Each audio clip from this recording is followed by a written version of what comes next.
assalaamu calaykum. waa mar kale iyo muuqaal kale oo aan kaga hadlayno sirdoonkii Soomaaliya. waa sheekooyin taxane ah oo uu qoray Faarax Xiirane oo ahaa sargaal ka tirsanaa hay-adihii sirdoonka ee dalka.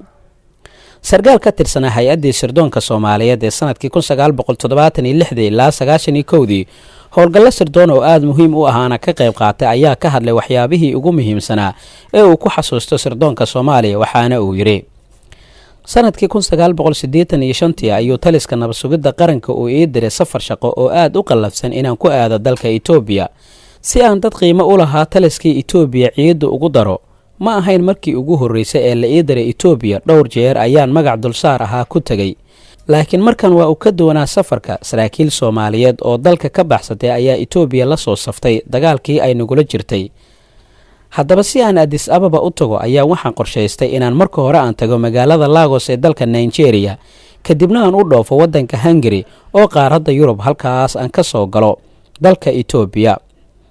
4 PM hotel la yiraahdo oo ku yaala magaalada Budapest ee caasimadda dalka Hungary ayaan u hoyday. subaxdii hore waxaa la igala soo hadlay qaybta soo dhaweynta, waxaana ii sheegtay adeegto joogtay halkaasi inuu i doonayo nin la yiraahdo Ibnu Idlib. shaki weyn ayaa i galay. waxaan u diyaar garoobay inuu dhici karayo faldambiideed la igu qaarijin karo. xaashi yar ama waraaqad yar ayaan ku qoray telefoonka taliyahayga xamar jira xafiiskiisa, waxaana saaray sariirta dusheeda si haddii la ii qaarijiyo ay ciidanka nabadgelyada ee dalka Hungary ugu yaraan ay ula xiriiraan xafiiskaas, kadibna warka geerideeda uu gaaro dhulkii aan u dhaartay inaan u dhimanayo ee ah Soomaaliya. intaanan qaybta hoose ee hoteelka wada gaarin ayaan dabaqa labaad ku soo hakaday si aan aragti buuxda uga qaato qaybta hoose. nasiib wanaag waxay indhahayga durbe ay qabteen gaashaanla sare Cabdixamiid Xaraaq oo ka mid ahaa saraakiishii lafdhabarka u ahayd adeega nabad sugidda ee dalka Suuriya. sanad ka horna aan marti ugu ahaa xafiiskiisa oo ku yaala meesha la yiraahdo Kafarsuusa oo magaalada Dimashq ka tirsan. salaan aanan magaca la isugu yeerin kadib ayuu igu yiri waa aniga Ibnu Idlib. xabad sigaara intuu shitay ayuu anigana mid igu maamuusay, waxaana u gartay aan dibadda hoteelka aan u baxno. waxaan ku idhi aan qolkaygii mar kaliya ku noqdo, bannaanka ayaan kugu sugayaa ayuu ii raaciyey. waraaqdii aan ku qoray nambarka taliyahayga ayaan soo jeexjeexay si aanay qolyaha nadaafadda u arkin oo aan qabo badankood inay yihiin indho dowladeed. kadibna degdeg ayaan uga soo degay qolkaygii. waxaan tagnay safaaradda Suuriya. waxaan isku aragnay rag dhowr ahaa oo Shaamaan isku shaqo barannay. waxaa durbe la ii dhiibay liis ay ku qoran yihiin dhowr nin oo ka mid ahaa laanta nabad sugidda Soomaaliya. raggaasi waxay Suuriyaanka ay heleen warbixinno lagu kalsoon yahay oo caddaynaya inay sirta qaranka Soomaaliyeed ay siinayeen Itoobiyaanka, isla markaana ay u marsiinayeen saraakiil ka tirsan ergada masaarida ee magaalada Muqdisho jooga. waxaan fadhigaasi keligay gaaray go'aan ah inaan dib ugu laabto magaalada Muqdisho iskana ilooba Itoobiya iyo dhoofitaankeedii. waxaan galabtiiba aan aaday shirkaddii diyuuradaha aan la socday, waxaana ka codsaday in hore la iigu soo dhigo safarkeygii. $120 ayaa la iiga qaaday. maalin kadibna waan soo noqday. socod dheer kadib waxaan imid magaalada Muqdisho. allaha u naxariistay madaxweyne Maxamed Siyaad Barre iyo taliyahaygii ayaan warbixintii u dhiibay, waxaana u raaciyey: jaalayaal, waxaan filayaa inuu dhintay wejigii aan ku tegi lahaa Itoobiya. si wanaagsan ayaa loo aqbalay, inkastoo labada oday ay xoogaa ay caroodeen, sigaarna ay iska daba shiteen. maalmo kadib waxaa xabsiga loo diray saraakiishii laga soo warsheekooday kadib markii la xaqiijiyey warkii ay Suuriyaanka ay soo tabiyeen. muddo gaaban kadib madaxweyne Siyaad Barre waraaq gaar ah ayuu ii dhiibay, waxaana u qaaday caasimadda dalka Suuriya ee Dimashq. madaxweyne Xaafid al-Asad ayaan u siday mahadcelin ballaaran oo aan ka siday madaxweyne Siyaad Barre. bogaadin dheer ayaa loo diray saraakiishii ciidanka qalabka sida iyo kuwa aan muuqan Suuriya oo aan igu cusbayn. waxaan sida caadada u ahayd madaxda dunida carabta ay la kulmaan saraakiisha ammaanka xilliyada fiidadkii ah ee aan loo soo ag dhowaanaynin haddaysanba xaaladdu degdeg ahayn.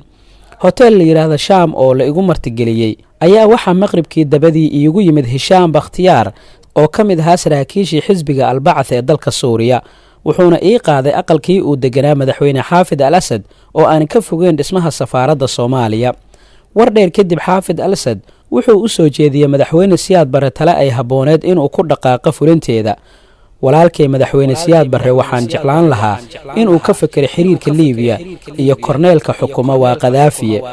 Asad wuxuu ku qanacsanaa in Liibiyaanku ay la waasheen saliidda qaniga ay ku noqdeen, isla markaana aqoontoodu ay yar tahay. ka xishoon maayaan inay dalal degan ay colaad ee ka horiyaan iyadoo aysan jirin faa'iido qarankooda ugu imaanaysa. madaxweyne asad waxaa kale oo uu yidhi waxaan qabaa si loo joojiyo hantida ay ku shubayaan jeebabka jabhadda hubaysan ee doonaya inay qaranka Soomaaliyeed ay dumiyaan iyaga oo kaashanaya cadow kasta oo ummadda uu leeyahay in madaxweyne Siyaad Barre uu soo celiyo xiriirka Liibiya si shartooda looga nabad galo. warqad uu madaxweyne Asad ku suntan yahay ayaa la ii dhiibay. jidka aan xamar u marayo ee ah magaalada Jeddah ee dalka Sacuudiga waxaa jirta cabsi laga qabay in Sacuudiyaanka ay Mareykanku ay dhabarka ka taabtaan isla markaana ay baaraan boorsadeeda diblomaasiyadda si aysan u dhicin waxa la igu tolay warqadii buug markii aan xamar taga aan jeexjeexi doono. Faarax Xiirane ma uusan sii raacin faahfaahin intaan dhaafsiisan oo ku aadan warqadii uu soo qoray madaxweynaha dalka Syria Bashar al-Assad iyo tallaabadii uu qaaday madaxweyne Siyaad Barre. maadaama xilligaasi uusan wanaagsaneen xiriirka diblomaasiyadeed ee u dhaxeeya dalalka Liibiya iyo Soomaaliya, taasi ayaa waxaa loo qaatay inay keeni karto caqabad badan oo Soomaaliya ay ku keentay. waad ku mahadsantahay la socoshada iyo qaybaha kala duwan muuqaalada aan halkan ku soo bandhigo. waan arkaa dhiirigelintaada taasoo ii horseedaysa inaan ku mashquulo diyaarinta warbixino kale oo aan isleeyahay dadkaada Soomaaliyeed wax uun ayay ka faa'iidi doonaan. taariikhaha sirdoonkii Soomaaliya waxay inta badan ay u badnaan doonaan xasuusin ku aadan hanaankii ay u shaqayn jireen hay'adaha sirdoonka, waxaana warbixinada inta badan qoray Faarax Xiirane oo ka mid ahaa saraakiishii hay'adda nabadsugidda iyo sirdoonka qaranka. waxaa kaloo jira sheekooyin kale oo Faarax uu qoray taasoo ku aadaneed hay'adihii sirdoonka ee dalka Soomaaliya siday u shaqayn jireen iyo waxyaabihii ay ku guuleysteen. waxaan isku dayi doonaa insha Allah inaan idinla wadaago dhammaan muuqaaladaasi. haddii ay tahay markii kugu horreysay aad soo boqoto barteeda YouTube-ka subscribe dheh si aad u hesho muuqaalo kala duwan oo halkaan aan ku soo bandhigi doono. muuqaalka xiga intaan ku kulmi doono waxaan idinkaga tegayaa sidaa iyo nabadgelyo. wassalaamu calaykum waraxmatullaahi wabarakaatuhu iyo anaashiida Ramadaanka. Gifted and Safi, Ramadan Mubarak, Holy Records. رمضان مبارك لكل مسلم، شهر الذي فيها ينزل القرآن. Happy Ramadan to all Muslims, for the Quran descends in this holy month. أرحب بك يا شهر رحمة، أرحب بك يا شهر رمضان، بك أرجي لقاء قرب ربي، بك روحي وقلبي قد صار. رمضان مبارك لكل مسلم، شهر الذي فيها ينزل القرآن. Happy Ramadan to all Muslims, for the Quran descends in this holy month. Welcome you, O holy man of Ramadan. I welcome you, O holy man of blessings. And you are seek nearness to my Creator. For you my soul and heart has been purified.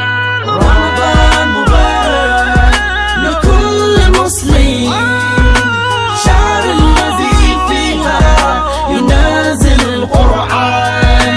Happy Ramadan to all Muslims, for the Quran descends in this holy month.